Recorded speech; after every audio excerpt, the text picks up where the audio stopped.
உலகில் உள்ள பல்வகைத்தன்மை. பல்வகைத்தன்மைனா என்ன அப்படின்னு பார்த்தீங்கன்னா, அது நம்ம இங்கிலீஷில் சொல்ல பயோடைவர்சிட்டி இருக்கும்.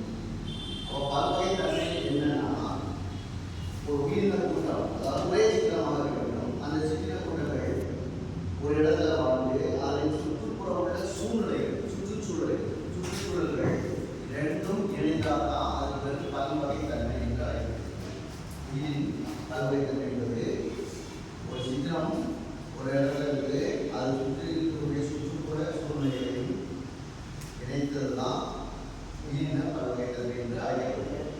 அப்போ இந்த பாருங்க, துருவ பகுதியில் உள்ள பனிப்பாறை முதல் வெப்ப நீர் ஊற்று வரை, ஆழமடைந்த கடற்பரப்பு முதல் ஆழ்கடல் வரை, அதிகமாக மழை பொழிவுள்ள வெப்பமண்டல காடுகள் முதல் வறண்ட பாலைவனம் வரை. அப்போ என்ன சொல்றாங்க, துருவ பகுதி பார்த்தீங்கன்னா எப்பவுமே இருக்கும், சில்னஸாக இருக்கும், ஐஸ் கட்டியெல்லாம் உருவாக்கும். ஆமாம், இந்த பனிப்பாறைகள் முதல் சில இடத்துல வெப்ப ஊற்றுகள், ஆர்டிஷியல் ஊற்றுக்கணும், வெப்ப ஊற்றுகள் கீழே பூமியில் இருந்து செய்யணும், அப்படியே நீர் வெந்நீர் ஊற்றுகள் சிக்கல் தண்ணி.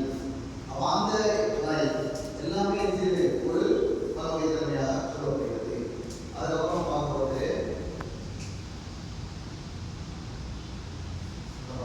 அனைத்து பகுதிகளிலும் தாவரங்களும் விலங்குகளும் வாழ்கின்றன. எங்க போனாலுமே தாவரம் வாழும், விலங்கு வாழும்.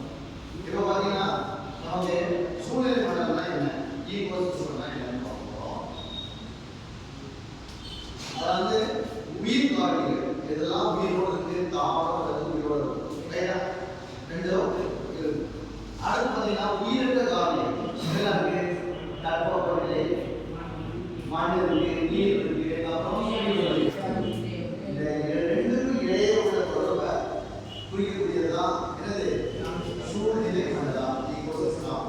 இதை முதல்ல சொல்றது யாருன்னா ஏஜி டாம்ஸ்லைஸ் அப்படிங்கிற அறிவியல் அறிவு தான் அதில் சூழ்நிலை மண்டலம் இருக்கிறார்.